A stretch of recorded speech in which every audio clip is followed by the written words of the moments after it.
क्या है, procedural law है। कुछ पोर्शन उसका सब्सटैंटिव है, कौन सा कुछ पोर्शन, 25 टू 27, ठीक है। फिर हमने नेक्स्ट टॉपिक क्या किया था, ये क्या है, एक प्रिवेंटिव लॉ है। क्या चीज को एक्सटिंग्विश करता है, स्टेल डिमांड्स को, कि पुराने दावे नहीं लेके आने कोर्ट में, जब आपके पास टाइम था तब आप वो दावा करते जो भी आप करना चाहते हो, ठीक है। और ये किस पे अप्लाई होता है, प्लेंटिफ पे।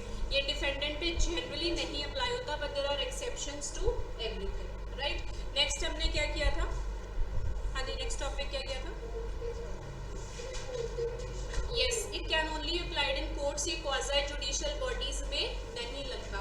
जब आप कोर्ट जाते हो तब ये आप पे अप्लाई होगा। लेट्स से आप ट्राइब्यूनल जाते हो कोई मैटर लेके, तब आपको ये नहीं बोला जाएगा नहीं नहीं भाई ये तो लिमिटेशन के बाहर है, right. So limitation act applies when you knock the door of courts, ठीक है। इसको एक दो नाम से क्या जानते हैं हम, statute of repose and statute of peace.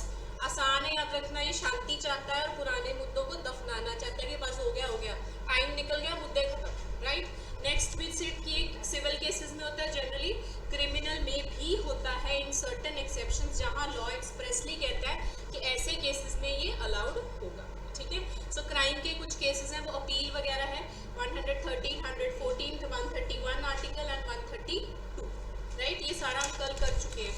Next हमने क्या किया था, मैगजीन्स कौन से, अगर किसी को याद हुए तो, मुझे खुद नहीं याद रहते।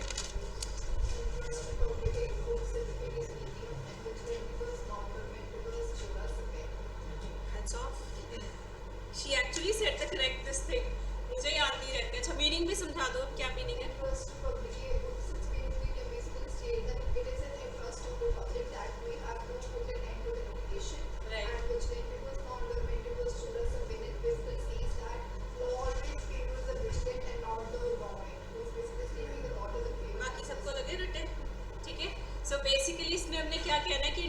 स्टेट भी यही चाहता है कि मुद्दे खत्म हो जाएं, ज़्यादा अननेसेसरी मल्टीप्लिकेशन ऑफ लिटिगेशन नहीं होनी चाहिए। हम ये रेस्ट जुडिकेट एंड ऑल जो आप सीपीसी में पढ़ते हो, ये भी इसीलिए पढ़ते हैं ना कि लिटिगेशन को हमने एंड करना है, ठीक है।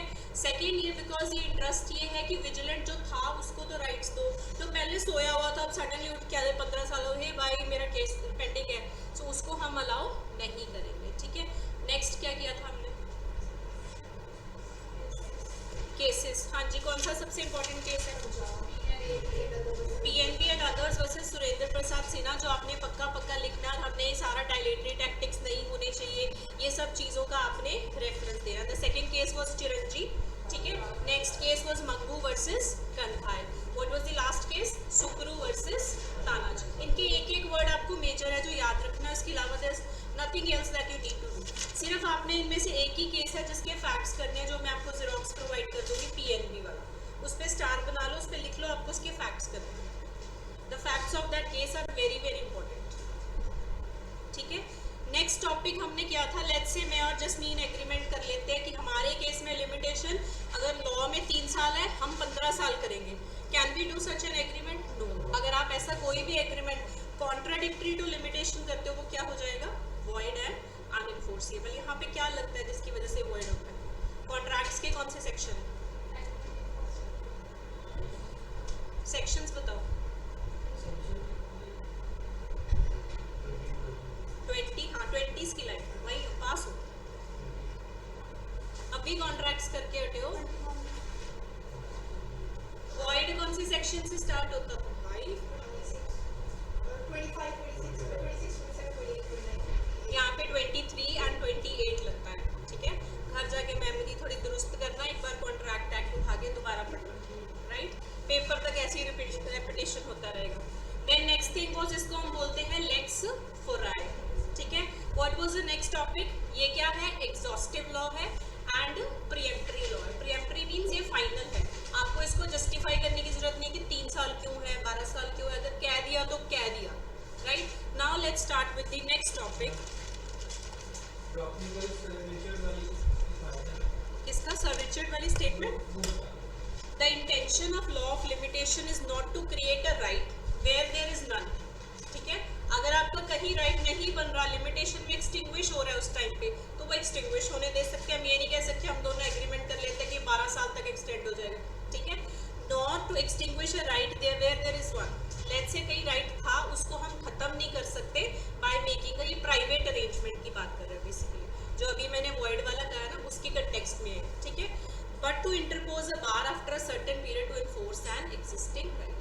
सिर्फ एक बार क्रिएट करता है कि अब इसके बाद ये राइट खत्म हो जाएगा, ना आप उसको एक्सटेंड कर सकते हो, ना आप उसको क्रिएट कर सकते हो, ना ही कोर्ट कर सकती है, ना ही प्राइवेट इंडिविजुअल कर सकता है।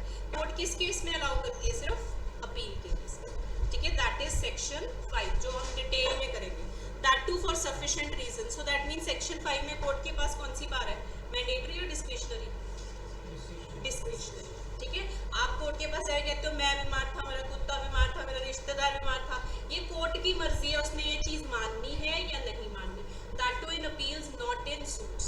सूट्स में किसी भी केस में नहीं हो, सूट्स पे आपका सिर्फ सेक्शन 3 लगेगा, ठीक है, जो आज हम करेंगे। आज हम करेंगे सेक्शन 1, सेक्शन 2 एंड सेक्शन 3 का पार्ट 1, ठीक है। So every day we'll pick up 2 to 3 sections एक ग्रुप में और ऐसे करके सिलेबस खत्म करेंगे। आई थिंक 10-15 डेज मैक्सिमम, इतने ही लगते हैं, ठीक है। इससे ज़्यादा एक्सटेंड करने का कोई फायदा नहीं। So let's start with it.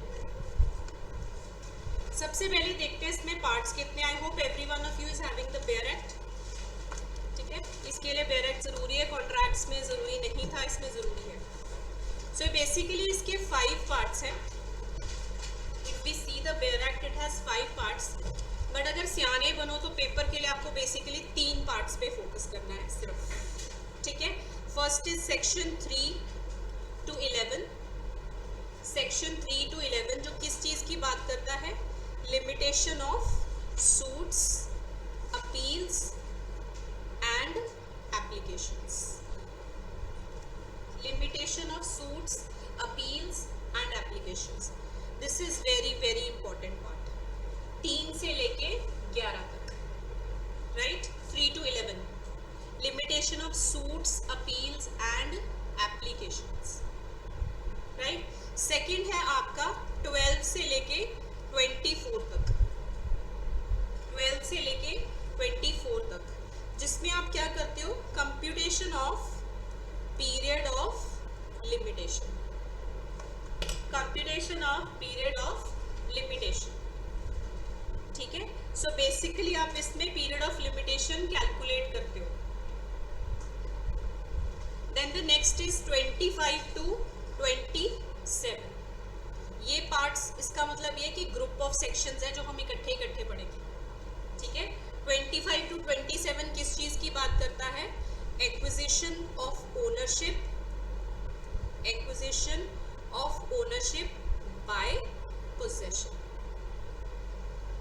Acquisition of ownership by possession. कल भी मैंने एग्जांपल दी थी, लेट्स से सर यहाँ पे 10-15 साल से एकेडमी चला रहे हैं, ठीक है, उन्हीं का ये एरिया बन जाएगा। क्यों? बिकॉज वो पोजेशन है। If he is not having it on rent, otherwise is possessing it, is in the possession, so उसको हम कहते हैं पोजेशन एक्वायर कर लेना। अब ये जो 2 पार्ट्स हैं ये आपके प्रोसीजरल हैं, ठीक है, और ये आपका सबस्टैंटिव, राइट। तीनों में से इक्वली डिवाइडेड क्वेश्चंस आते हैं, तीनों इंटरकनेक्टेड हैं, so we'll start with them. अब सबसे पहले हम डिफरेंस देखते हैं period of limitation and prescribed period में क्या फ़र्क है। हाँ जी, जिन्होंने पहले ही किया हुआ है, क्या फ़र्क है? 2 तरीके के वर्ड्स आते हैं, एक आपका आता है पीरियड ऑफ लिमिटेशन, एक वर्ड आता है prescribed period. Period of limitation consists of the entire tenure, like what is prescribed in the law. Right. Like if there is given some for maybe some suit, there is given that it's 3 years. 3 years, right. But when we talk about the prescribed period, so in that point of time, we are somehow taking out certain instances. Maybe if there is some court vacation going on, or maybe some court Right. holidays, or exactly. So basically period of limitation जो है आपका वो होता है जो articles में लिखा है। आसान तरीका बताती हूँ याद करना, ठीक है। पीरियड ऑफ लिमिटेशन वो है जो आपके लास्ट में बेयर एक्ट के आर्टिकल्स में लिखा है, उसको हम पीरियड ऑफ लिमिटेशन कहते हैं। जो ये कहता है कॉन्ट्रैक्ट्स है, 3 years है, टॉट है, ये है, सो वो बेसिकली आपका ऑलरेडी लेट डाउन, ठीक है। जो हर केस में आपका लगता है that is period of limitation, वो सेक्शंस में नहीं दिया हुआ, वो आपका आर्टिकल्स में दिया हुआ, राइट। देन प्रिस्क्राइब्ड पीरियड कौन सा है? Which is in accordance with the provisions of limitation act. ये प्रोविजंस में क्या आते हैं? आपके सेक्शंस। जब हम कैलकुलेट कर लेते हैं, जैसे हम कहते हैं लास्ट डे पे कोर्ट क्लोज्ड थी, आपका पीरियड ऑफ लिमिटेशन जैसे सेक्शन 4 में आता है, लास्ट डे पे लेट्स से कोर्ट क्लोज थी, आपकी थोड़ी गलती है, आपका टाइम एक्सटेंड हो जाता है। कोई डिसेबिलिटी थी, आपका टाइम एक्सटेंड हो जाता है। तो ऐसे करके जब हम ये सब करके कैलकुलेट कर लेते हैं अकॉर्डिंग टू द सेक्शंस, उसको हम कहते हैं प्रिस्क्राइब्ड पीरियड। ठीक है, सो दो तरीके के पीरियड होते हैं, period of limitation and prescribed period. यहाँ तक कोई डाउट साथ साथ में ही पूछते जाना, ऐसे खतरनाक वाले मत पूछना जो न्यू स्टूडेंट्स को कंफ्यूज करते हैं please. Provisions of limitation that is sections. ठीक है, 3 से लेके 24 तक लगा के जब हम कैलकुलेट करते हैं, सेक्शंस कौन से हुए, 3 से लेके 24, कुछ ऐड कर दिया, कुछ माइनस कर दिया, ये सब करके जो बनेगा that is the prescribed calculated period, right. Then the next thing is, write down, defendant does not have to plead. Next topic, important facts कर रहे हैं अभी हम। Defendant does not have to plead period of limitation. Defendant does not have to plead period of limitation. Full stop. Court has to suo moto take cognizance of limitation.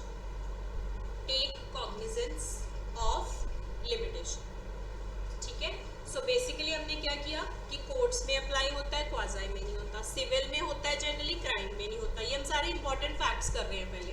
ठीक है, one important fact is कि आपको जाके नहीं कहना पड़ेगा, आप special plea नहीं लगानी पड़ेगी भाई ये लिमिटेशन में है या नहीं है, ये कोर्ट की जिम्मेदारी है। This is the duty of the court.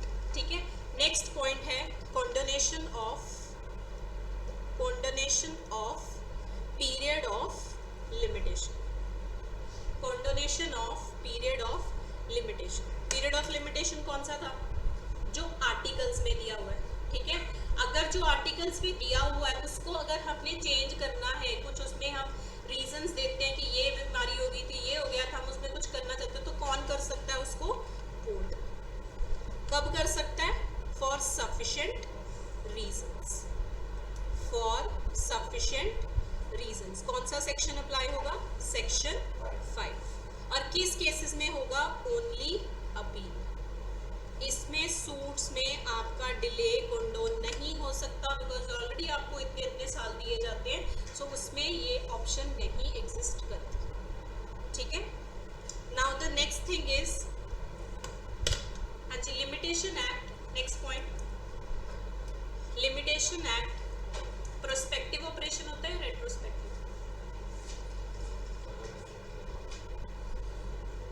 Prospective and retrospective तो सबको पता है क्या होता है, दिमाग लगाओ, प्रोस्पेक्टिव होगा या रेट्रोस्पेक्टिव, नहीं, रेट्रोस्पेक्टिव।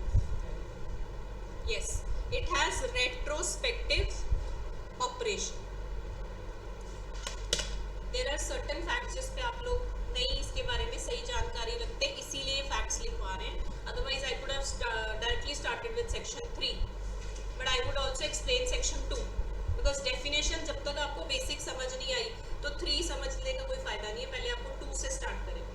ठीक है, नेक्स्ट पॉइंट इज, क्या आर्बिट्रेशन प्रोसीडिंग्स पे लिमिटेशन लगता है। ये मेरे कल वाले लेक्चर से भावुक को भी नहीं कहना, नहीं लिखो। Limitation act, arbitration and conciliation act कौन से सिलेबस में, आई थिंक दिल्ली के, आपके सिलेबस में पंजाब हरियाणा में नहीं है ना, नहीं है, तभी आपको नहीं पता है। Limitation act is applicable to, limitation act is applicable to arbitration proceedings, applicable to arbitration proceedings, bracket में लिखो according to the arbitration and conciliation act, according to arbitration and conciliation act. आप कोई थर्ड पार्टी डाल रहे हो mediation के through, conciliation के through, वहां लागू नहीं होगा, बट अगर आप आर्बिट्रेशन कर रहे हो तो अगर आप नोटिस करो आर्बिट्रेशन कैसा प्रोसीजर होता है, that is like a court procedure. जैसे आर्बिट्रेशन अवार्ड आता है वो जजमेंट की तरह आता है, प्रॉपरली तो वो प्रोसीजर होता है, तो उस केस में लिमिटेशन अप्लाई होता है, ठीक है। These are the facts. जब आपको स्टोरी बेस्ड क्वेश्चंस आते हैं तब ये काम है, right. Now let's do some concepts. लिखो analogous, analogous concepts, analogous concept. So that means इसके रिलेटेड कुछ कॉन्सेप्ट्स हैं, पहले हम वो करेंगे। एक बार आपको क्वेश्चन आया था where no specific article is applicable, where no specific article is applicable. तो केस कौन से आर्टिकल के अंडर आएगा limitation? This is a very important question. नहीं, इसीलिए आपको ये कॉन्सेप्ट्स कराने हैं, लैचेस, इक्विटी। ये एक बार प्रीलिम्स में क्वेश्चन आया था। अगर कोई स्पेसिफिक आर्टिकल नहीं है, जब आप पिछला अपना उठा के वो बैरक देखते हो लास्ट के आर्टिकल्स, स्पेसिफिकली किसी आर्टिकल में वो सब्जेक्ट मैटर फॉल नहीं कर रहा, तो आप क्या कह दोगे? हाथ चके गए, लिमिटेशन के बाहर। कौन सा आर्टिकल लगेगा उस केस में? Very important MCQ. Article options, मैं कौन सा केबीसी खेल रही हूँ? आर्टिकल 113, आर्टिकल 113, ठीक है। सो यहीं से स्टार्ट होता है। जो अभी आपने कहा इक्विटी एंड ऑल, वो डिफरेंट है, और ये जो लिमिटेशन है वो डिफरेंट है। सबसे पहली डॉक्ट्रिन लिखो, doctrine of latches. we'll do 3 doctrines and then we'll start with the Baer Act. Doctrine of latches, LACHES। Latches का मतलब होता है नेग्लिजेंस और स्लैकनेस, नेग्लिजेंस और slackness, that is willful delay in asserting, willful delay in asserting one's own right, in one's own right। जैसे कहते हैं ना, हम कॉल कर जाते हैं, हम स्लो होते हैं, हम नेग्लिजेंट होते हैं कुछ चीज़ों को लेके, वहाँ पे हमारी डॉक्ट्रिन ऑफ लैचेस अप्लाई होती है, वहाँ लिमिटेशन है। बिकॉज ये किस पे बेस्ड है? This is based upon equity, this is based upon equity. Equity में हमारा एक प्रिंसिपल, अगर आपको पता हो, delay defeats equity, delay defeats equity. Courts of equity कहाँ होती थी? इंग्लैंड, ठीक है। सो जो इंग्लैंड में कोर्ट्स ऑफ इक्विटी थी, वो ये प्रिंसिपल अप्लाई करती थी, that was called as doctrine of laches. India में भी ये प्रिंसिपल अप्लाई होता है, कौन से केसेस में? स्पेसिफिक परफॉर्मेंस के केसेस में, स्पेसिफिक परफॉर्मेंस के केसेस में, टेम्पररी इंजंक्शन के केसेस में, बट लिमिटेशन के केसेस में ये अप्लाई नहीं होता, ठीक है। So laches is different, limitation is different. Courts of equity जो इंग्लैंड में थी, वो एक प्रिंसिपल अप्लाई करती थी, जहां से ये डॉक्ट्रिन के बारे में बात होना शुरू हुई है, जिसको कहते थे डॉक्ट्रिन ऑफ लैचेस। लैचेस का मतलब ये है कि अगर आप डिले करते हो तो delay defeats equity, right. India में ये प्रिंसिपल सिर्फ कौन से केसेस में अप्लाई होता है? Few cases like specific performance और टेम्पररी इंजंक्शन। स्पेसिफिक परफॉर्मेंस आपने एसआरए में किया हुआ है, टेम्पररी इंजंक्शन आपने सीपीसी में एंड ऑल सब में किया हुआ है, एसआरए में भी किया हुआ है, ठीक है। सीपीसी तो अभी आपका स्टार्ट हुआ है ना। So I keep telling you the orders, जो आपको नहीं पता होंगे वो प्लीज़ पूछ लेना, बिकॉज आई प्रिज्यूम कि आपको सीपीसी आता है, बट अगर आपको किसी ऑर्डर के बारे में नहीं पता, बिकॉज इसमें आपकी सारी डिटेल आएगी, so please ask, right. Yes, 39, ठीक है। Let's start with the difference first between limitation and latches. Limitation and latches. Limitation जो है that is based upon public policy, limitation is based upon public policy. वही जो भी आपने fancy सा बोला था, इंटरेस्ट रिपब्लिक है, विजिलेंट है, ये वो वो जो पब्लिक पॉलिसी है उसके ऊपर बेस्ड है हमारा लिमिटेशन का लॉ। लैचेस किस पे बेस्ड है? This is based upon equity law. This is based upon equity law. Limitation में जो पीरियड ऑफ लिमिटेशन है वो क्या होता है? फिक्स्ड। जो आर्टिकल ने कह दिया कि कॉन्ट्रैक्ट्स में इतना लगेगा, डॉट्स में इतना लगेगा, वो क्या होता है? फिक्स्ड। लैचेस में there is no fixed period of time, no fixed period of time. सिर्फ कोर्ट्स ऑफ इक्विटी क्या कहती है कि भाई जल्दी से जल्दी आ जाओ। उन्होंने ये नहीं कहा 3 साल में आना है, 4 में आना है, 5 में आना है। वो कहते हैं जल्दी से जल्दी आ जाओ, डिले ना करो, बिकॉज डिले डिफीट्स इक्विटी। ठीक है। देन नेक्स्ट इज लिमिटेशन जो है it depends upon express provisions of law। Section 3 से लेके 24 एंड देन आर्टिकल, सो ये सारा आपका एक्सप्रेस प्रोविजंस ऑफ लॉ में दिया गया है। लैचेस जो है वो किस पे बेस्ड है? Equity, justice and fair play. Equity, justice and fair play. Last point है लिमिटेशन जो है it can be pleaded generally against the plaintiff. Latches can be pleaded either against the plaintiff और डिफेंडेंट, जो हमने कल किया था पॉइंट। लिमिटेशन जो है वो किस पे लगता है? प्लेंटिफ। ठीक है। लैचेस जो है वो बोथ प्लेंटिफ एंड डिफेंडेंट पे लग सकता है। ठीक है। This is the difference between limitation and latches. तो हिंदी में अगर आपने एक बात याद रखनी हो तो बेसिकली इंडिया में लॉ ऑफ लिमिटेशन लगता है। If we talk about limitation cases, contracts, tort, civil, सारे केसेस पे लिमिटेशन लगता है, लैचेस नहीं लगता। लैचेस सिर्फ वहाँ लगता है जहाँ लॉ ने स्पेसिफाई किया, जैसे स्पेसिफिक परफॉर्मेंस में लगेगा, टेम्पररी इंजंक्शन में लगेगा। लिमिटेशन कहता है कि इतने टाइम पीरियड में आपको केस फाइल करना है। लैचेस कहता है जल्दी से जल्दी करना है, डिले नहीं करना। दोनों चीजें बात सेम कर रही है, डिले नहीं करना, पर उसमें फिक्स्ड है, उसमें फिक्स्ड नहीं। ठीक है। This is the difference between laches and limitation.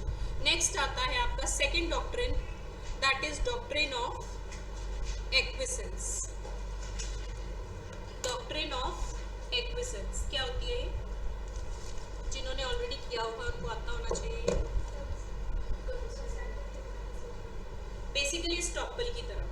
ठीक है। एस्टॉपल बाय कंडक्ट आप पढ़ चुके हो, है ना? एविडेंस में लिखो या वन लाइन लिखो। Acquiescence is an instance, acquiescence is an instance of law of estoppel, of law of estoppel by conduct, full stop। if a party having a right stands by and sees another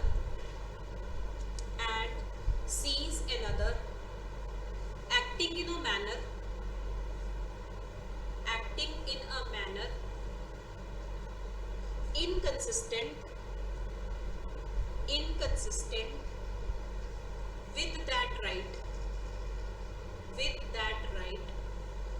inconsistent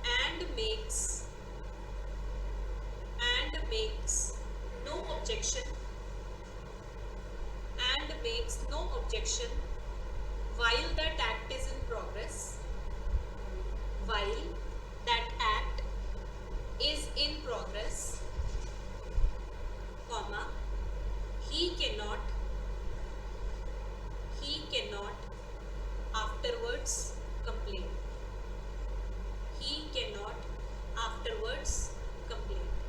I repeat, if a party having a right stands by and sees another acting in a manner inconsistent with that right and makes no objection while that act is in progress, he cannot afterwards complain. Simple सी example लेके चलते हैं। Estoppel by conduct आपने evidence में कर लिया होगा। Let's say ये राहुल सर का एकेडमी है, ठीक है। अभिषेक सर खड़े होकर किसी डीलर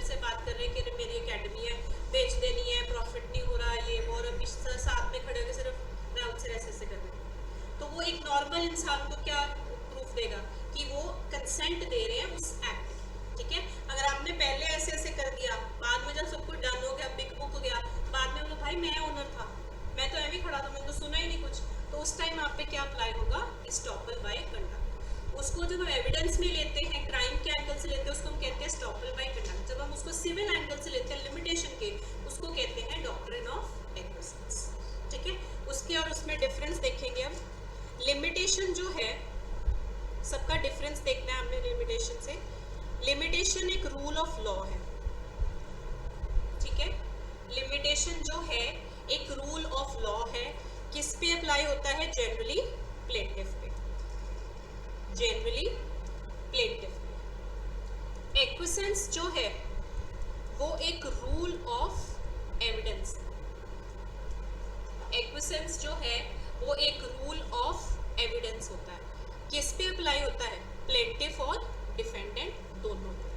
प्लेंटिफ में तब होगा when he may be stopped, he may be stopped from setting up a claim, he may be stopped from setting up a claim. Defendant पे होगा when he may be stopped, he may be stopped from raising a particular defense, from raising a particular defense, ठीक है। Limitation rule of law है, plaintiff पे applicable होता है generally, ठीक है। डिफेंडेंट पे नहीं लागू होता ज़्यादातर केसेस में। जो आपका एक्विसेंस है वो बेसिकली एविडेंस से आया है, this is rule of evidence, वो प्लेंटिफ पे भी अप्लाई होता है और वो डिफेंडेंट पे भी अप्लाई होता है। सो बेसिकली ये पैरेलल डॉक्ट्रिन्स हैं जो लगती सेम है और लिमिटेशन में कई जगह अप्लाई होंगी, that is why we are doing these 3 doctrines, ठीक है।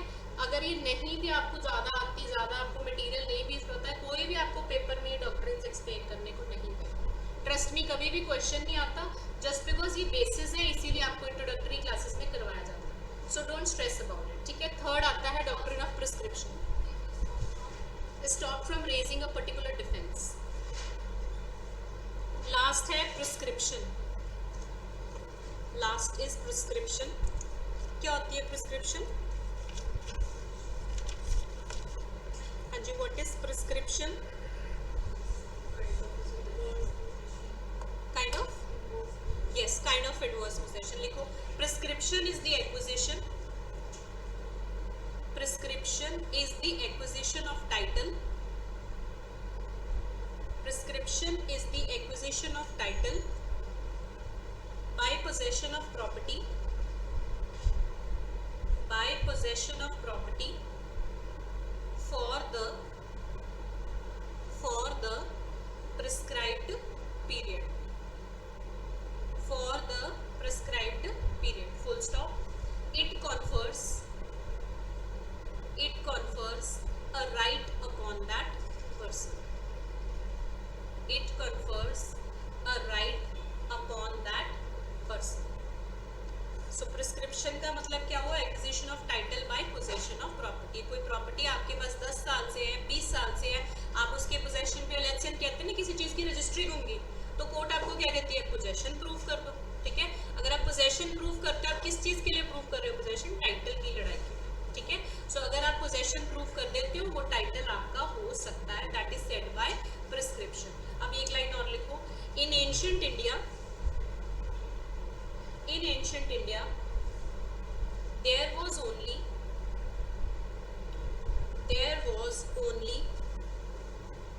a law of prescription,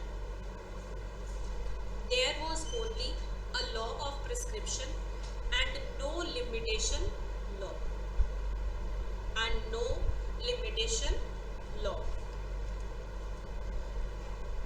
What is the condition in the case of res nullius? Res nullius क्या होता है वैसे, आईपीसी में पढ़ा होगा आपने,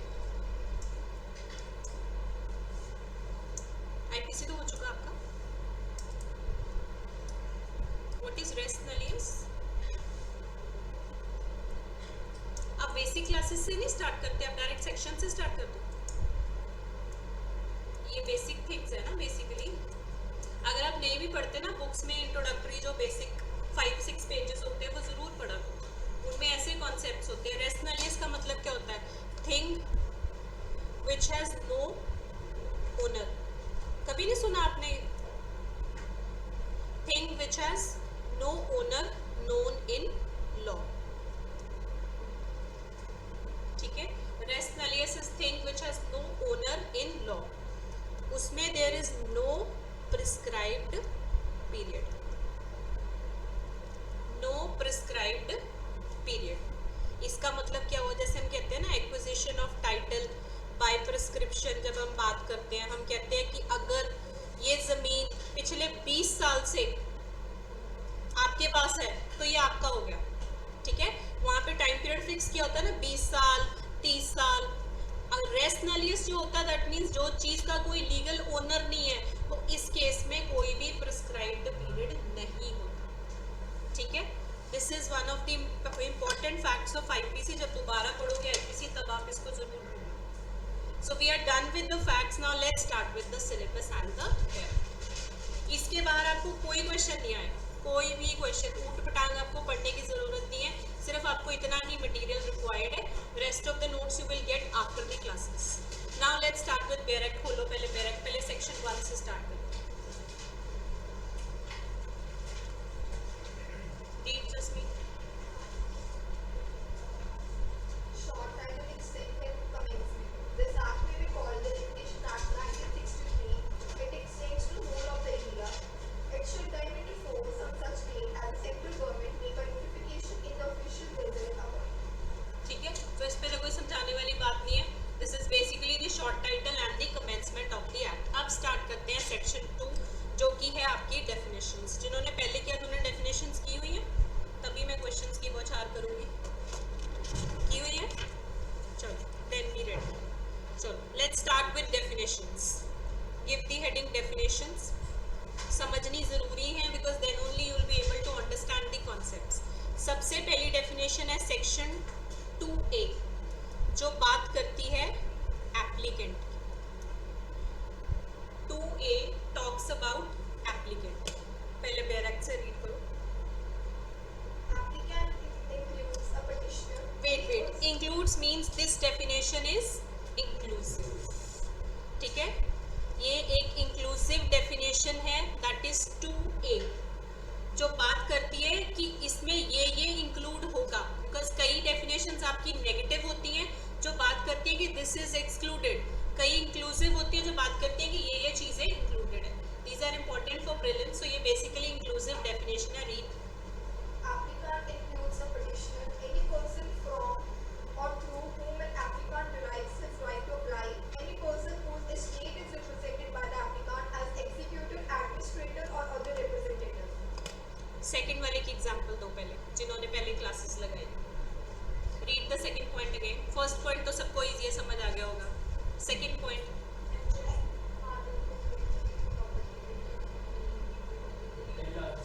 यस बेसिकली अगर आप किसी के थ्रू राइट ड्राइव कर रहे हो तो वो भी आपका एप्लीकेंट में ही इंक्लूडेड है। ठीक है, एलआर हो गया, ट्रस्टी हो गया, किसी के थ्रू अगर आप राइट इन्वॉल्व कर रहे हो that is included in that. So basically इसमें हम शॉर्ट नोट्स बनाएंगे।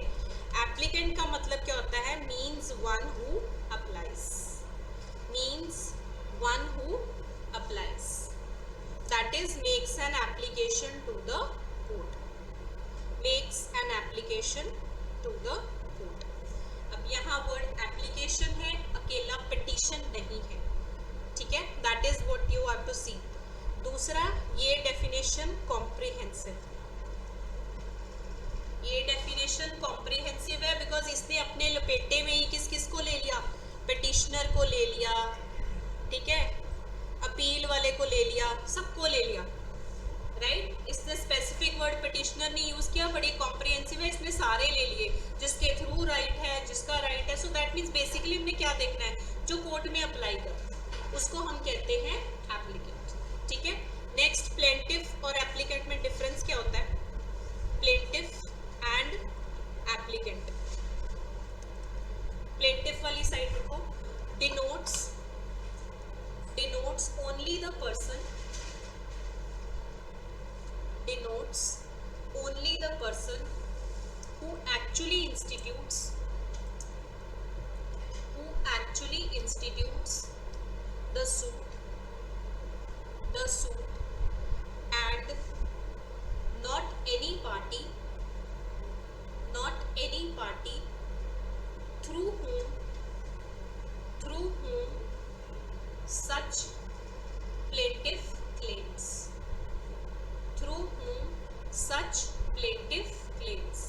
मेरा और जसमीन का प्रॉपर्टी डिस्प्यूट है, मैंने उसके लिए केस फाइल किया, so basically I am the plaintiff. ठीक है, सो प्लेंटिफ का स्कोप लिमिटेड होता है.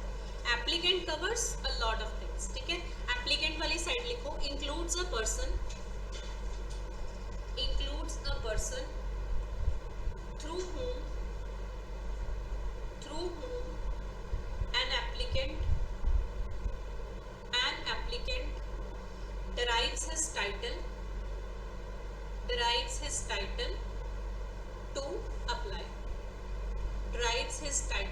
to apply. अब जहाँ पे भी आप बेयर एक्ट में जो लोग नए हैं जिनको उसका मीनिंग नहीं पता सेकंड वाले पॉइंट का, वहाँ पे एक बार ब्रैकेट में लिख लो, हिंदी में लिख लो. बेसिकली जिसके राइट को इंग्लिश में लिख लो यार, ऐसे देखा आपने हिंदी बोलने पे मेरी तो इन होगी, इंग्लिश में लिख लो या ऐसे मैं लैंग्वेज में लिख लो, किसी भी तरीके लिखो, समझ आना चाहिए. जिससे राइट डाउन, जिससे राइट टू सू का right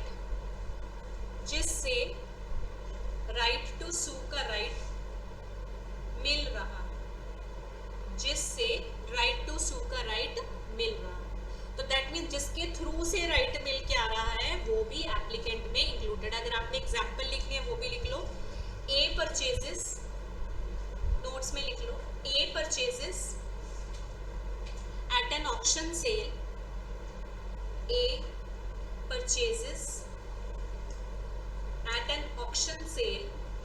full stop. A derives his right, A purchases at an auction sale होती है जो, ठीक है, full stop. A derives his right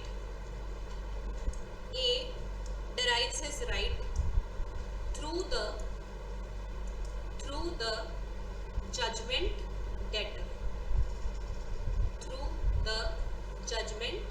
debtor. ठीक है, ये सारा कॉन्सेप्ट आप सीपीसी में भी पढ़ोगे.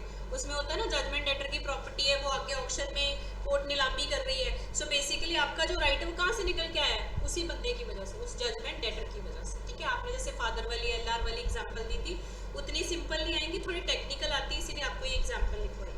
Right now let's do the second definition. उसमें कुछ खास नहीं है. Read.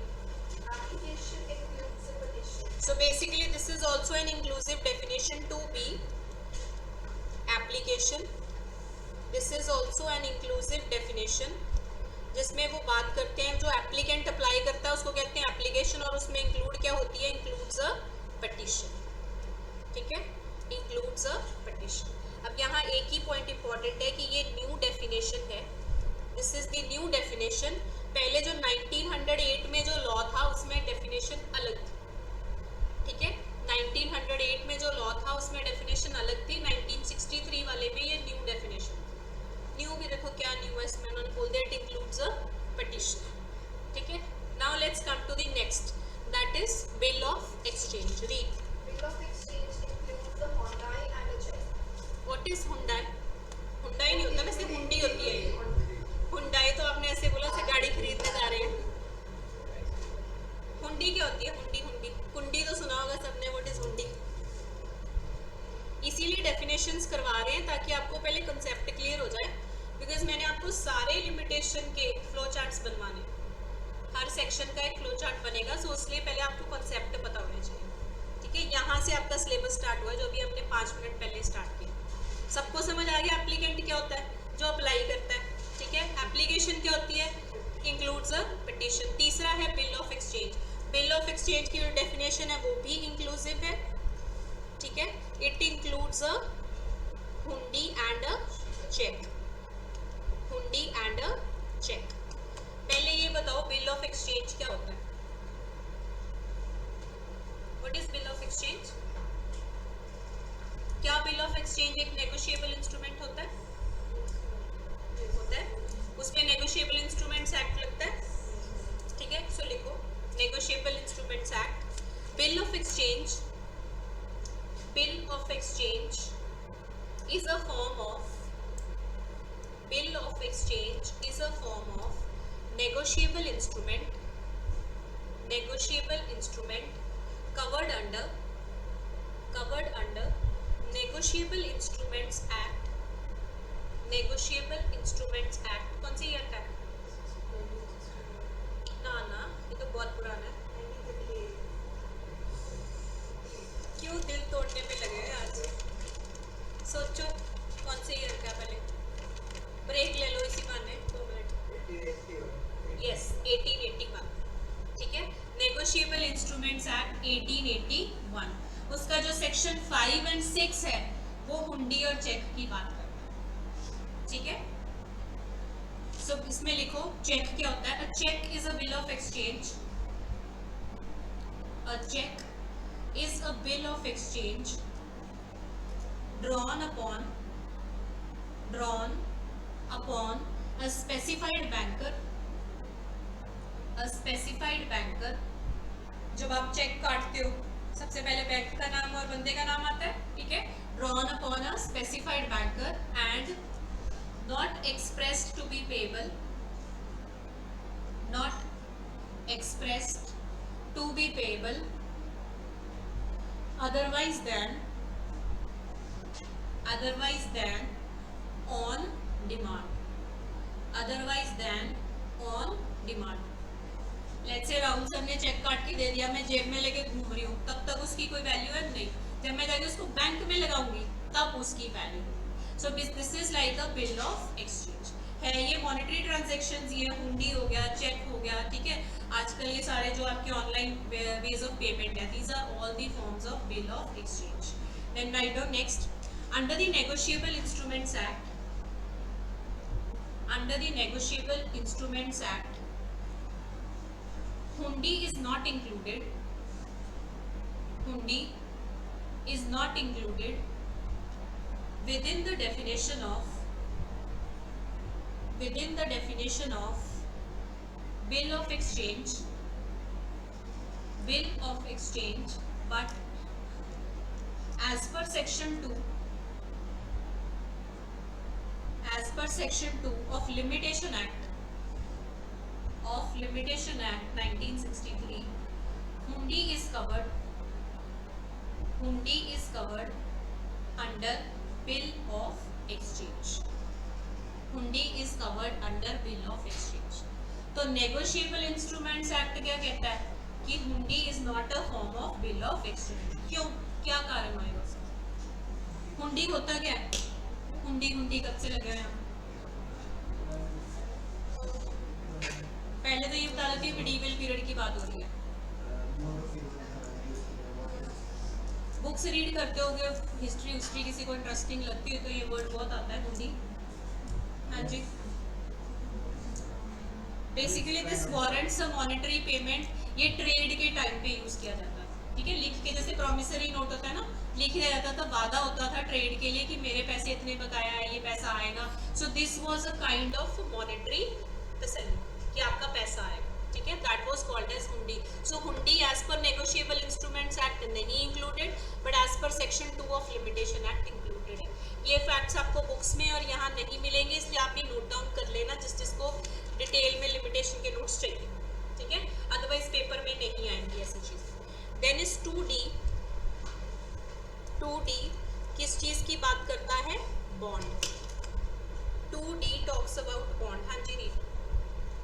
Bond includes any instrument whereby person obliges himself to pay money to another on condition that obligation shall be void if a specified act is performed or is not performed as the case may be। So bond basically क्या होता है, जैसे court में bond भरवा लेते हैं ना कि अब आप इस चीज़ को भरोगे।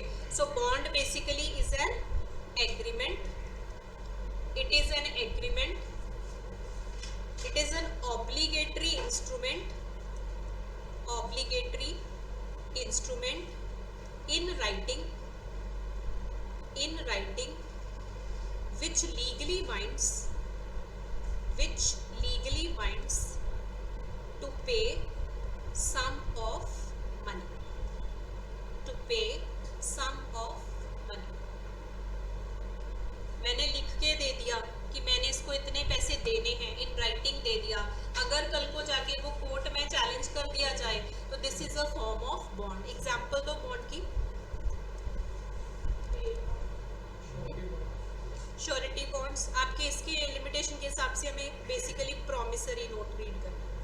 प्रॉमिसरी नोट, ठीक है, जिसकी डेफिनेशन 2K में आएगी अभी आगे. Example here is promissory note. ठीक है, सो अभी तक हमने क्या पढ़ा? 2A क्या है? एप्लीकेंट. 2B क्या है? एप्लीकेशन. 2C क्या है? Bill of exchange. ठीक है, जिसमें हुंडी और चेक इंक्लूडेड है. Then what did we do in 2D? Bond. ठीक है, यहाँ तक कोई ज्यादा इंपॉर्टेंट नहीं है. 2E भी इतना इंपॉर्टेंट नहीं है. रीड कर लो फटाफट. Defendant includes enforcing from or through whom a defendant derives liability to be sued. Any person whose estate is represented by the defendant as executive administrator or other representative. Basically same जो हमने first वाले में पढ़ा था उसकी जगह यहाँ defendant कर देना है. ये भी एक इंक्लूसिव डेफिनेशन है. बेसिकली डिफेंडेंट वो होता है who has a right to defend. Who has a right to defend inclusive है, जहाँ से आपको राइट मिल रहा है. ये सारे दोबारा से एग्जीक्यूशनर, एलआर सब इंक्लूडेड है. ठीक है, now let's come to the important one. 2F easement. 2F is easement. हाँ जी, read.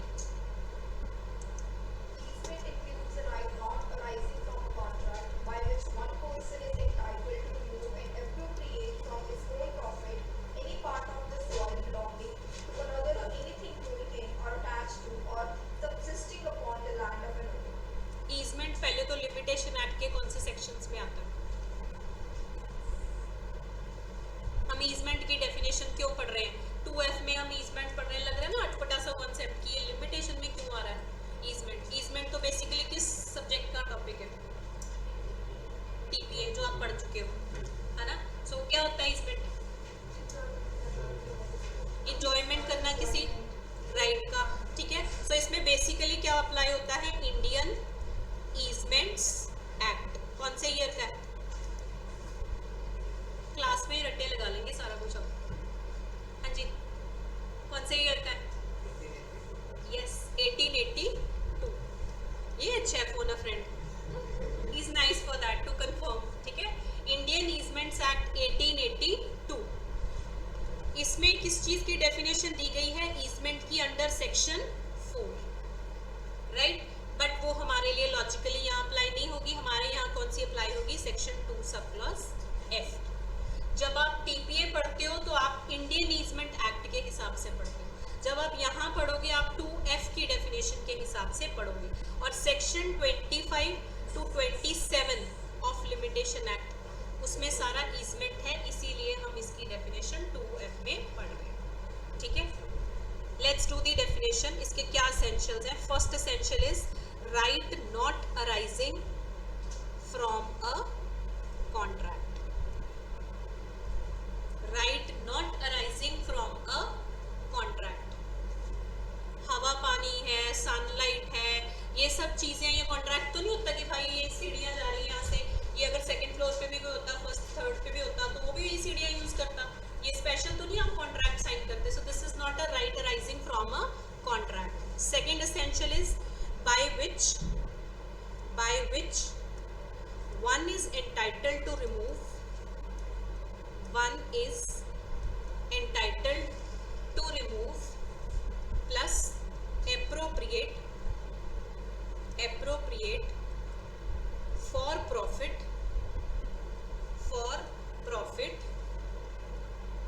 any part. third essential is any part.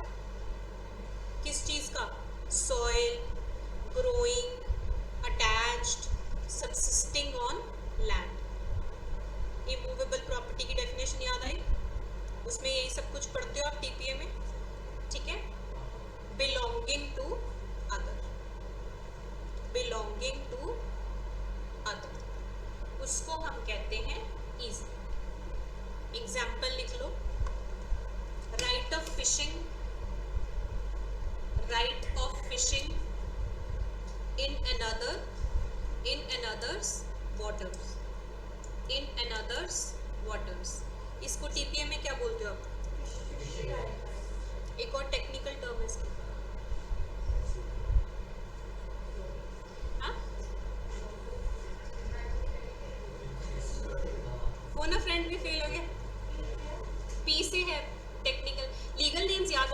हर एक चीज के।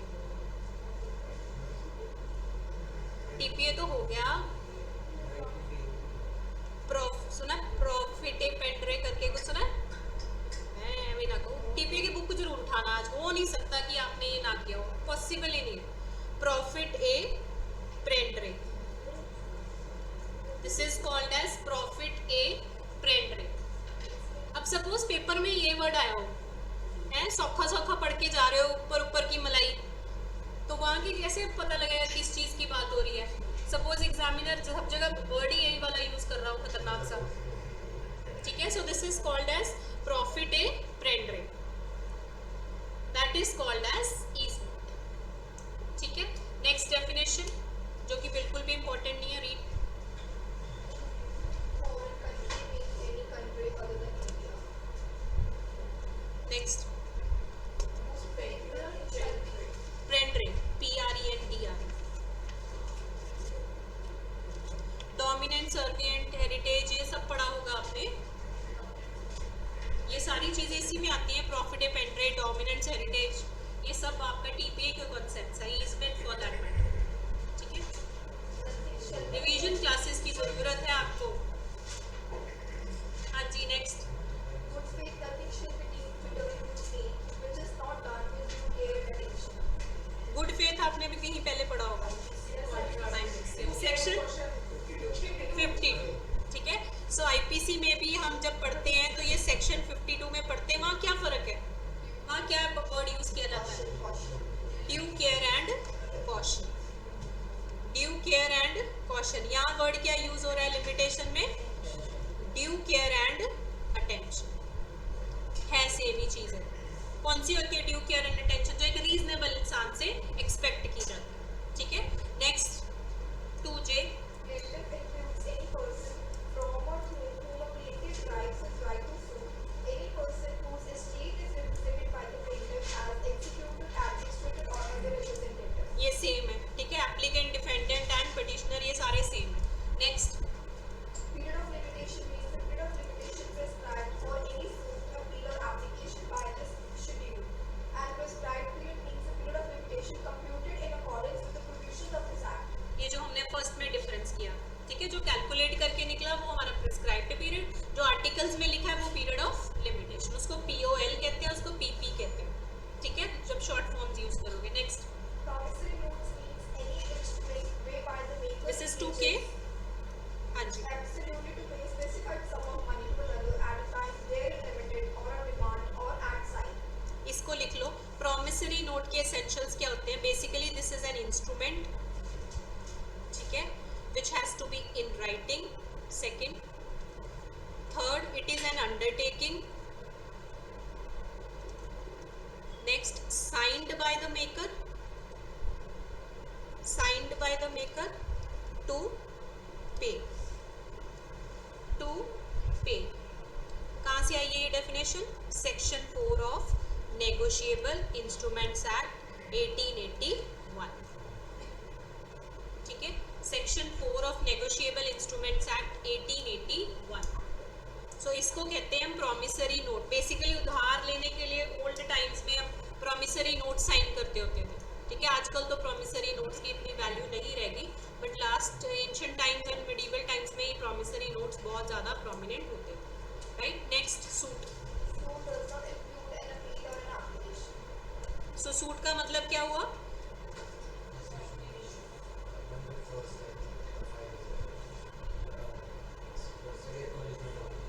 बेसिकली जो पार्ट 1 में आपके दिए हुए हैं under the article they are covered as suits, ठीक है, which excludes applications and appeals, ठीक है।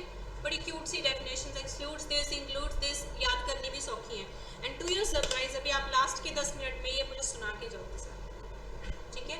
Limitation act wherever I do I make sure कि आपको ये 30-32 सेक्शन ऐसे ऐसे होने चाहिए, because limitation and SRA are my favourite subjects and I always say कि आप वैसे टीचर से पढ़ो जो आपको कंसेप्ट समझाए, बिकॉज अगर आपने समझ लिया ना आपको कभी डर नहीं लगेगा इन टॉपिक्स में से। उसके लिए आपको पहले डेफिनेशंस का रट्टे लगा होना बहुत जरूरी है। आई एम नॉट सेइंग आपको 2A 2B पता होना चाहिए, बट एग्जैक्ट डेफिनेशन जरूर पता होना चाहिए, ठीक है। नेक्स्ट, हाँ जी, taught. Tort means a civil wrong which is not exclusively the breach of a contract or the breach of a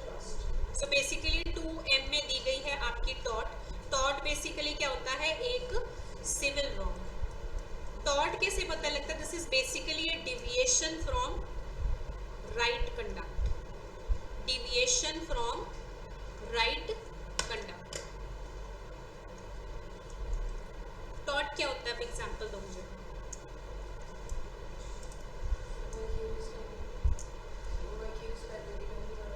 yes, can be. Simple भाषा में एग्जांपल्स दो ना, टॉर्ट क्या होते हैं? हम टॉर्ट कहते हैं, टॉर्ट वो नहीं है जो कॉन्ट्रैक्ट्स है, टॉर्ट वो भी नहीं है जो क्राइम है। ठीक है, एक तो क्राइम हो गया, एक सिविल हो गया और एक हो गया ये बीच क्या है? This is civil wrong. अभी मैंने आपको एक्सप्लेन किया, this is deviation from the right conduct. अब आपका राइट कंडक्ट क्लास में लेके चलते हैं, क्या एक्सपेक्टेड है? शांति से बैठोगे, ठीक है। लेट्स से इसने इसको धक्का मारा, ये आगे गिर गई, ठीक है। बैटरी, असॉल्ट, दांत निकल गई, ग्रीवियस हर्ट, आईपीसी में चला गया, ठीक है। सिर्फ न्यूसेंस में धक्का मारा कि बहुत पड़ती है, इसको धक्का मार के फेंको, थोड़ी बेइज्जती कुश्ती करें, व्हाट इज दैट? मारना नहीं है, so that is basically a tort, ठीक है। लेट्स से आपको किसी टीचर की क्लास पसंद नहीं आती है, जाते हो उसकी गाड़ी पे रोज स्क्रैच लगा जाते हो, वो क्या है? Deviation from a right act, ठीक है। सो एक नॉर्मल इंसान से राइट कंडक्ट एक्सपेक्ट किया, तो जो हमने कभी कहा ना, ड्यू केयर एंड अटेंशन, जब आप उससे हटके कुछ करते हो which is not even a crime, which is not even a civil case, that falls under tort, ठीक है। जैसे हमारी पंजाबियों की स्पेशली आदत होती है, नॉट पंजाबी से एवरीवेयर आई वुड से, किसी पार्क के बाहर लिखा हो ना, या ट्रेसपासर्स नॉट अलाउड, अपनी आदत होती है वहीं से निकलना है। So what is that? That is also tort. किसी का प्लॉट है भाई, फेंसिंग की हुई, अगले ने लिखा है यहाँ अपने डॉगी को नहीं लेके आना सुसु पोटी के लिए, आपने यहाँ से नहीं जाना, पर हम कहेंगे शॉर्टकट है तो हम जाएंगे। So all these acts which are deviation from a right conduct are torts, ठीक है। नेक्स्ट है आपका 2N, trustee.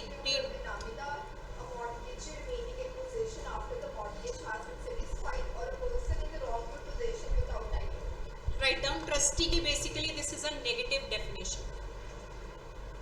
This is a negative definition. Negative क्यों है? Because this says it does not include. तीन चीजें included नहीं है। पहली तो है बेनामीदार। ट्रस्टी क्या होता है पहले ये बताओ। Yes, एक होता है बेनिफिशियरी, लेट्स से माइनर है, हम कहेंगे ये प्रॉपर्टी तब तक जस्मीन के पास रहेगी, let's say she is a minor, but इसमें से जो भी प्रॉफिट्स आएंगे वो बेनिफिशियरी को जाएंगे, बट केयर टेक कौन करेगा? ट्रस्टी, ठीक है। But there are 3 things that are not included in a trustee. सबसे पहले है बेनामीदार। बेनामीदार क्या होता है? इलेक्शंस के दिन चल रहे हैं, बेनामी प्रॉपर्टीज सबने सुना होगा, जिसमें बेसिकली रियल ओनर नहीं होता। हमारे बहुत सारे पॉलिटिशियंस एंड एवरीबॉडी, सबको आदत होती है ना अपने सर्वेंट्स एंड ऑल उनके नाम पे प्रॉपर्टीज लेना। सो क्या वो ट्रस्टी होते हैं? नहीं। एज पर लिमिटेशन लॉ, अगर हम लिमिटेशन लॉ की बात करें तो लिमिटेशन लॉ के हिसाब से 2N के हिसाब से ट्रस्टी की डेफिनेशन में से बेनामीदार एक्सक्लूड कर दिए गए, ठीक है। सेकेंड है आपका mortgagee remaining in possession after the mortgage has been satisfied. Mortgage का पैसा पूरा हो गया, मॉर्गेज सेटिस्फाई हो गया, उसके बाद अगर किसी के पोजेशन में प्रॉपर्टी पड़ी है तो आप उसके ट्रस्टी नहीं बन जाओ, ठीक है। Third thing is person in wrongful possession without title. आप तो बेटर टाइटल पास कर ही नहीं सकते, आप ट्रस्टी भी नहीं बना सकते ऐसे किसी भी इंसान। So these 3 things are excluded from the definition of trust. अब क्विकली रट्टे लगाओ सारी डेफिनेशंस, 5 मिनट्स। अभी अभी लर्न करके जाना, लिमिटेशन का कोई होमवर्क नहीं आया करेगा। पढ़ लो अभी हो जाएगी 5 मिनट में।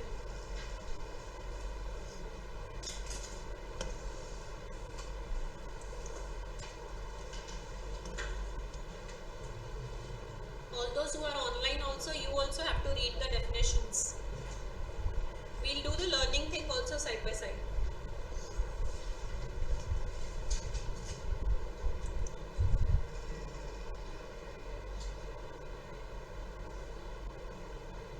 Successor in interest profit dependent.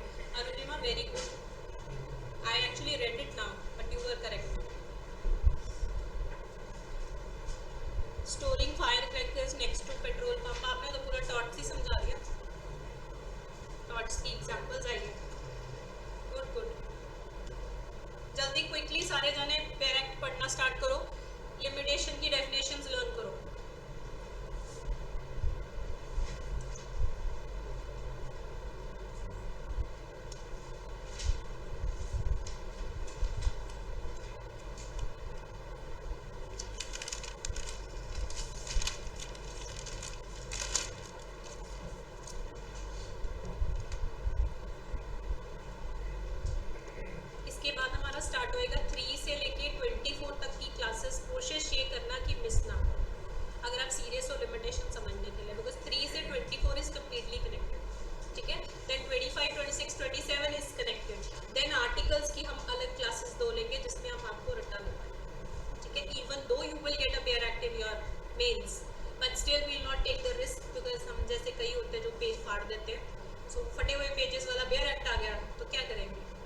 questions also?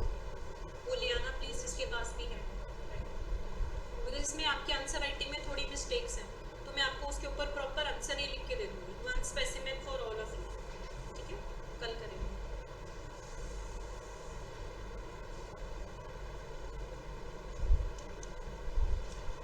Deepak, your test is also there with me.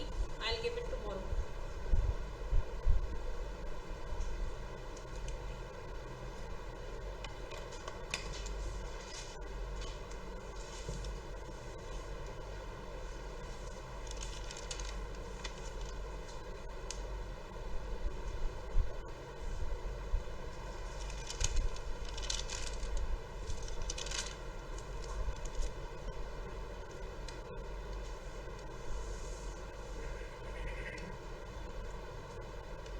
Anji, we'll start with you. First definition, 2A, applicant. Application basically includes the person who is applying for an application or something, and all the legal hires, and apart from legal hires, it also includes the executives or the administrators. Okay, right. 2B, application. Application that also includes organization. ठीक है. 2C, Anji, phone a friend. Bill of exchange. हैं? C, bill of exchange. Explain भी करो ना उसको. Definition तो ठीक है, explain करो जो भी पढ़ा है. Includes a हुंडी and check है तो बड़ी क्यूट सी बात है, तो पता ही लग गई. फोन अ फ्रेंड साथ में लेके पूछो. हाँ जी, 2D बॉन्ड.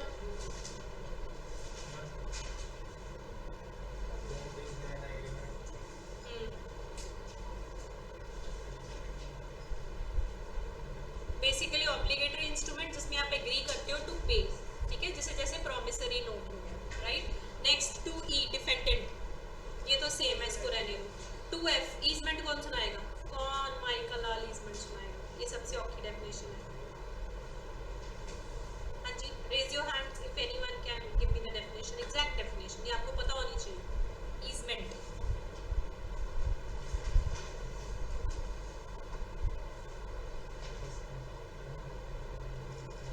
हाँ जी, Arunima, what is good faith? Chat box में लिखो जल्दी जल्दी, quickly. What is good faith? आप लोग ईजमेंट की तैयारी करो. What is easement? एसेंशियल सुना दो. There is some right to authorize the code of the contract. Right. The second one is that for our own personal profits, we are removing or we are appropriating some part of another person's property. Basically we are entitled to remove. हाँ. And the third one is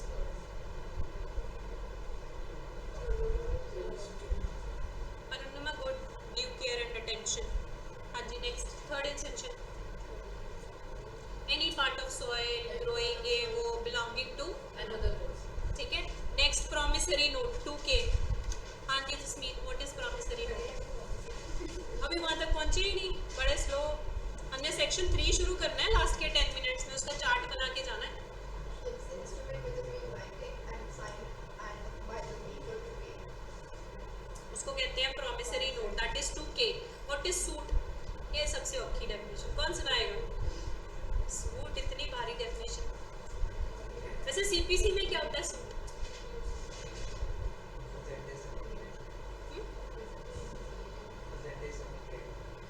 presentation of plate. Okay. CPC में भी आपने plate की definition नहीं पढ़ी, suit की पढ़ ली? Sir को फोन करना पड़ेगा कि आपका ना क्लास में साथ में रट्टे वाला टेस्ट स्टार्ट करवाना चाहिए.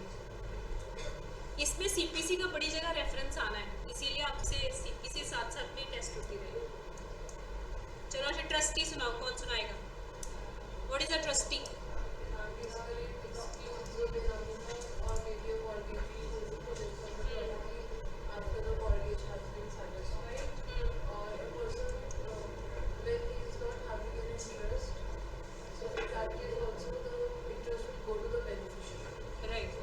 ये आपने सीपीसी का लिखा है Arunima, governed by order 1, 2, 6 and 7. वाह, ये एडवांस लेवल है. आप लोग तो याद तो है ना? जी लिखवाया का क्या मतलब? आप लोग कैसे ऐसे देख रहे हो, पहली बार सुन ली होती है, कांपने लग गए। अभी डेफिनेशन की नहीं, वो केस लॉज हैं एक दो इंपॉर्टेंट वाले जिसमें डेफिनेशन में भी देख टुमारोज क्लास। यहाँ ट्रस्टी के ऊपर लिखो, एक लाइन हम भूल गए। सो ट्रस्टी में आपका बेसिकली हमने ये तो देख लिया कि क्या क्या नहीं इंक्लूडेड, हमने ये नहीं देखा क्या इंक्लूडेड है।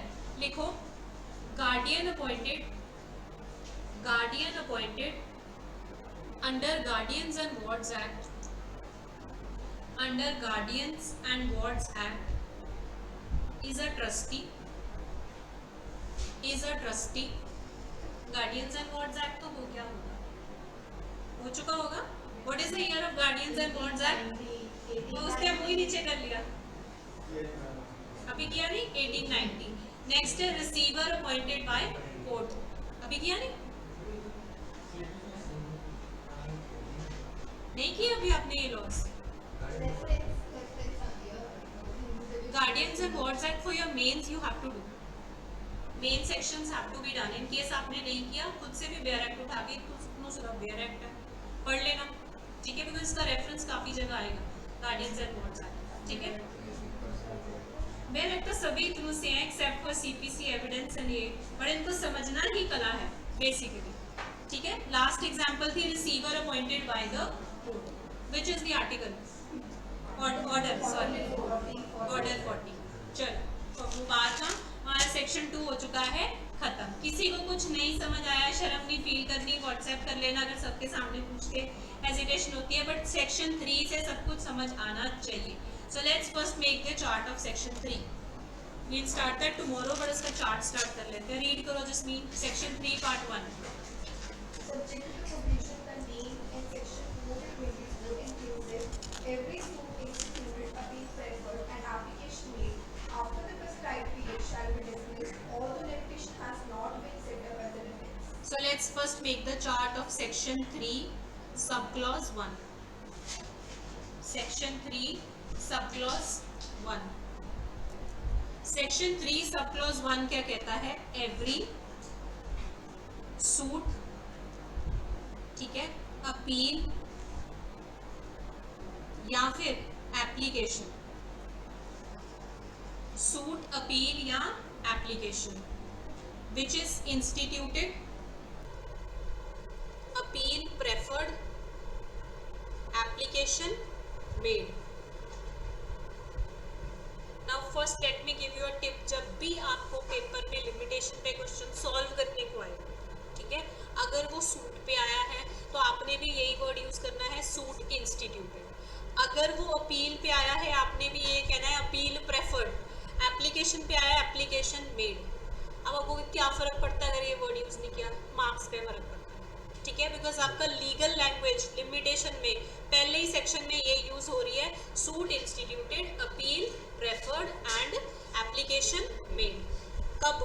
After the prescribed period, after the prescribed period. prescribed period कौन सा था? जो कैलकुलेट हुआ proper after the sections and the articles, उसको कहते हैं prescribed period। अब यहाँ वर्ड है shall be, the word here is shall, ठीक है, so it is mandatory। Court के पास भी कोई ऑप्शन नहीं है, इस पे भी शैल लगा दिया, शैल भी क्या हो जाएगा? डिसमिस्ड। कब डिसमिस्ड हो जाएगा?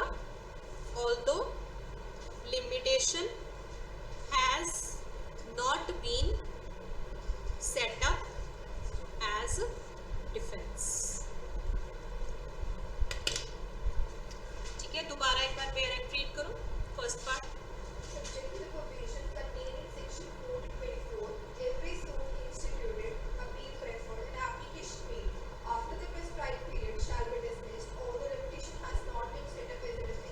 ठीक है, सो कोई भी सूट फाइल करो, अपील फाइल करो या एप्लीकेशन फाइल करो, जब ये सारा पीरियड निकल गया कैलकुलेट होने वाले के बाद, तो कोर्ट ने ऑटोमेटिकली उसको क्या कर देना है?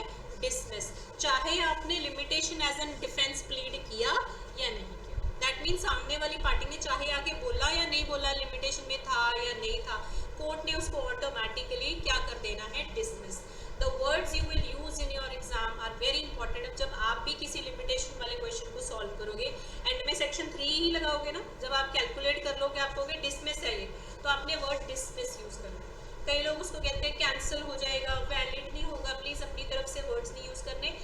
should be dismissed and then you will say bracket में as per the language of section 3 of the limitation act. ठीक है, इसीलिए कह रही हूँ बेयर एक्ट की लैंग्वेज को वर्ड रट्टा is very hard word to use, but रट्टा लगाना पड़ता है लॉ में. देखो अंडरस्टैंडिंग से ज़्यादा रट्टा इज वेरी इंपॉर्टेंट. ठीक है, now let's start with the notes. 2-4 कर लेते हैं, बाकी कर लेते हैं कि नहीं. क्षमता खत्म होगी, डेफिनेशंस पे तो नहीं खत्म होनी चाहिए, आज तो सौखा टॉपिक था. अभी तो असली आएंगे इस हफ्ते वाले lectures. Let's start with the notes. 2-3 points कर लेते हैं. Give the heading bar of limitation. Bar of limitation. That means we are studying section 3 subclause 1. First point is, इसके pointers बनाएंगे. Section 3 is not an independent section. Section 3 is not an independent section in its operation. क्यों?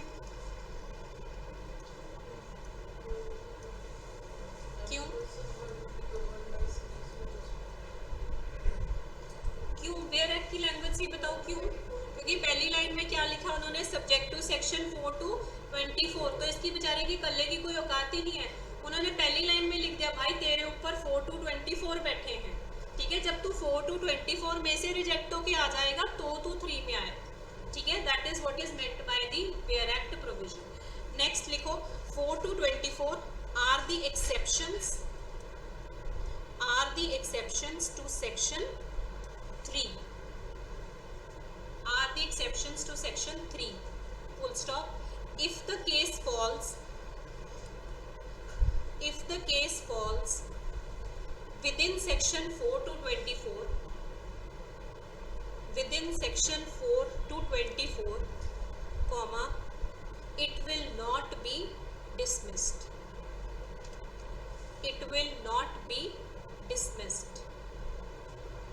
Otherwise it will be dismissed as per section 3. तो आपको कौन बचाएगा अगर बचाएगा? 4 to 24. ठीक है, अब इसमें एक फर्स्ट टॉपिक आता है हमारा बर्डन ऑफ प्रूफ. किस चीज का burden of proof? To prove the exceptions. कि मेरा केस 4 से लेके 24 में फॉल करता है, भाई मेरे पे बार ना लगाओ लिमिटेशन का. कौन प्रूफ करेगा? बेसिकली द प्लेंटिफ और द एप्लीकेंट. ठीक है, so burden of proof is on the plaintiff और the applicant. Next point, the court has no discretion.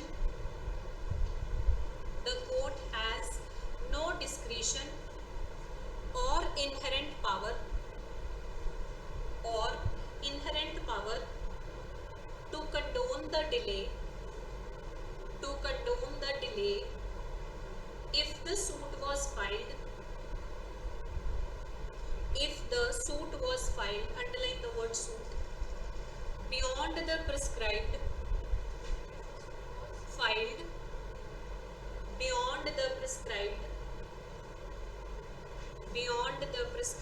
period of limitation. The court has no discretion or inherent power to condone the delay if the suit was filed beyond the prescribed period of limitation, comma, even if sufficient cause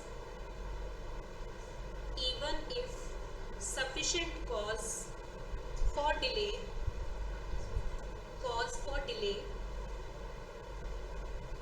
is shown by the party filing the suit.